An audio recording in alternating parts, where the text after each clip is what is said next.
On a warm summer day, Max went out for a hike. He carried a backpack any hiker would like.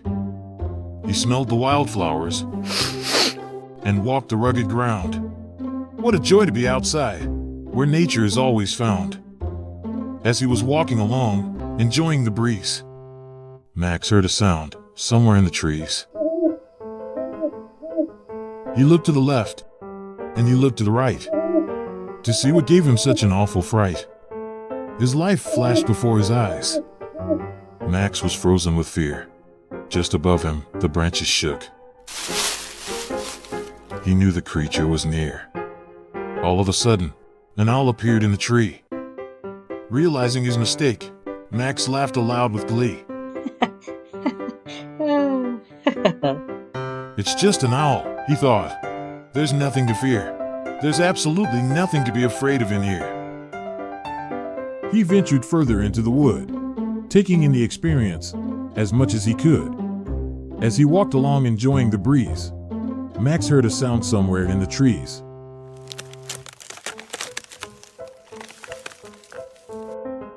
He looked to the left, and he looked to the right, to see what gave him such an awful fright. His life flashed before his eyes. Max was frozen with fear. The bushes began to shake. He knew the creature was near. Suddenly, a deer appeared just up ahead. And realizing his mistake, Max just shook his head. It's just a deer, he thought. There's nothing to fear. There's absolutely nothing to be afraid of in here. He traveled even further into the wood, taking in the experience as much as he could. As he was walking along enjoying the trees, Max heard a sound somewhere in the breeze.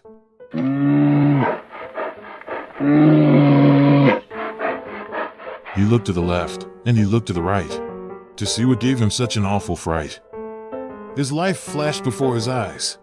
Max was frozen with fear. He heard a growl. He knew the creature was near. Max flew to a tree and climbed to the top. Just in the nick of time as a bear came out with a pop. It sniffed and pawed looking for food. The bear, it seemed, was in a very hungry mood. It's a big bear, Max thought. There certainly is something to fear. There's absolutely something to be afraid of in here. How long he would stay there, he didn't know. All he knew now was that he couldn't go home. The bear finally left, but now it was growing late. Just to be safe, Max decided to wait. Up in the treetops sitting under the starry night, Max rummaged through his bag, looking for a light. He found a flashlight and shined it all around. Now, he said, I need to get to the ground. Once on the ground, he started his trek. Along the way, he stopped for a sec. In front of Max, lying on the trail, was something scary that made him yell. It was a set of footprints as large as could be. It's Bigfoot, Max screamed. He's coming after me. He ran through the forest and came to a stop. In front of him now was a cave in a rock. Max entered the cave and examined the scene. All in all, the cavern was quite clean. He saw a bed, a table, and a warm fire. Max wondered if this belonged to some great sire. The homeowner would return. Max was sure of that. Perhaps he'd even let Max borrow a map. Max dropped his gear and climbed into bed. Here he could sleep with nothing to dread. The next morning he woke up from a dream. Max rubbed his eyes and tried to scream. Across the room was a creature large in size. It was Bigfoot. Max couldn't believe his eyes. He knew now who owned this cave. It was Bigfoot's. Max prayed to be saved. Bigfoot was curious about this new friend. He could study Max for hours on end. Bigfoot grunted, then left to go out. He fetched his breakfast with a great shout. Then Bigfoot came back to cook his fish. He prepared such a magnificent dish. He waved Max to come over and eat. Bigfoot was quite generous. He even gave Max his good seat. Now really good friends, they finished their meal. Max thought, I'm with Bigfoot. This is so unreal. Soon enough, the time came for Max to go home, and for the end of this little poem. As the sun was rising in the sky, Max and Bigfoot waved each other goodbye. Then Max hit the road, as they say. He was sure he'd be back again someday.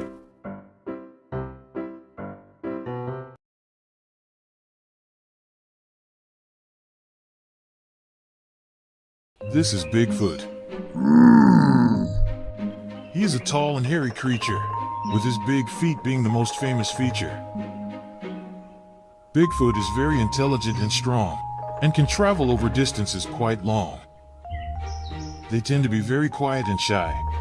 When people traipse through the forest, they have plenty of places to hide. This particular Bigfoot once met Max, when Max went on a hike to rest and relax. But this story happened after that. So let's go find Bigfoot in his habitat. It was wintertime in the woods, and Bigfoot was scouring the forest for goods, when he picked up a smell on the air. A scent that told him a stranger was there. It seemed foreign, yet he also knew it too, but he couldn't place who it belonged to. So Bigfoot followed the scent back to his den, but stopped in his tracks right there and then, for some large tracks were imprinted in the snow, both coming to and leaving Bigfoot's home. Quietly and cautiously, Bigfoot entered his lair. Sure enough, someone had slept in his bed and sat in his chair. Even his food storage had been picked through, and that was what sent Bigfoot through the roof. He roared in a rant and rave, for someone had stolen food from his cave.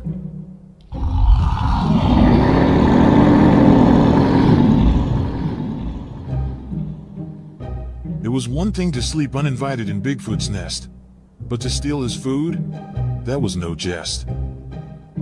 Feeling grumpy, Bigfoot stormed outside and vowed to scour the entire mountainside for the thief who has stolen his goods, even if he had to comb through every part of the woods. He climbed up towards the mountain peak as the weather slowly turned bleak. After a while, Bigfoot was about to look elsewhere when he stumbled upon an abandoned animal den.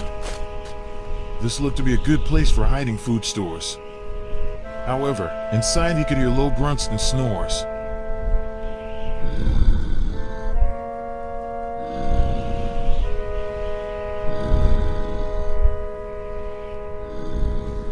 So Bigfoot followed the prints into the cave dark and deep to find out about the creature that was fast asleep. Soon, Bigfoot found a creature sleeping on a makeshift bed. The beast was covered in white fur from foot to head. It was Bigfoot's cousin, the Yeti, who looked like he had eaten food aplenty, and now was taking a winter's nap. So Bigfoot woke him up with a hard slap. The Yeti woke up and roared in surprise to see his cousin right before his eyes. Bigfoot scolded the Yeti for stealing his food, and made sure he knew that Bigfoot was in a bad mood. You see, Bigfoot don't like their Yeti cousins, because they often act like curmudgeons.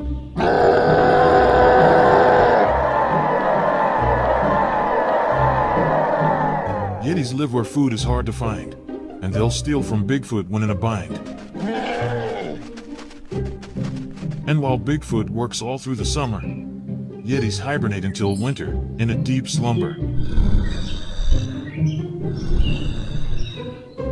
Thus Bigfoot was angry to find out his cousin was the thief, who had stolen food from Bigfoot, causing him grief. It looked like things were about to blow, for Bigfoot and Yeti were going to have a row.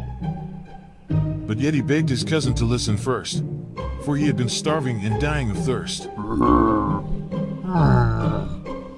Yeti came to find Bigfoot to ask for aid, and to perhaps set up some kind of trade. He even promised to pay Bigfoot back for everything he had stolen for his winter snack. In fact, Yeti turned his promise into a vow. And breaking a vow is something neither Bigfoot nor Yeti allow. It is the highest law in cryptid society, and breaking it would brand you an outcast with notoriety. So Bigfoot was satisfied and calmed down, and decided to help his cousin from out of town. He agreed to help the Yeti learn to fend for himself, and preserve food properly to store on a shelf. All winter the two cousins worked together, and had many an adventure. Eventually, the winter season came to an end, and Yeti had to go back to his own den. He had paid his debt, and promised to visit. Then Yeti disappeared into the thicket.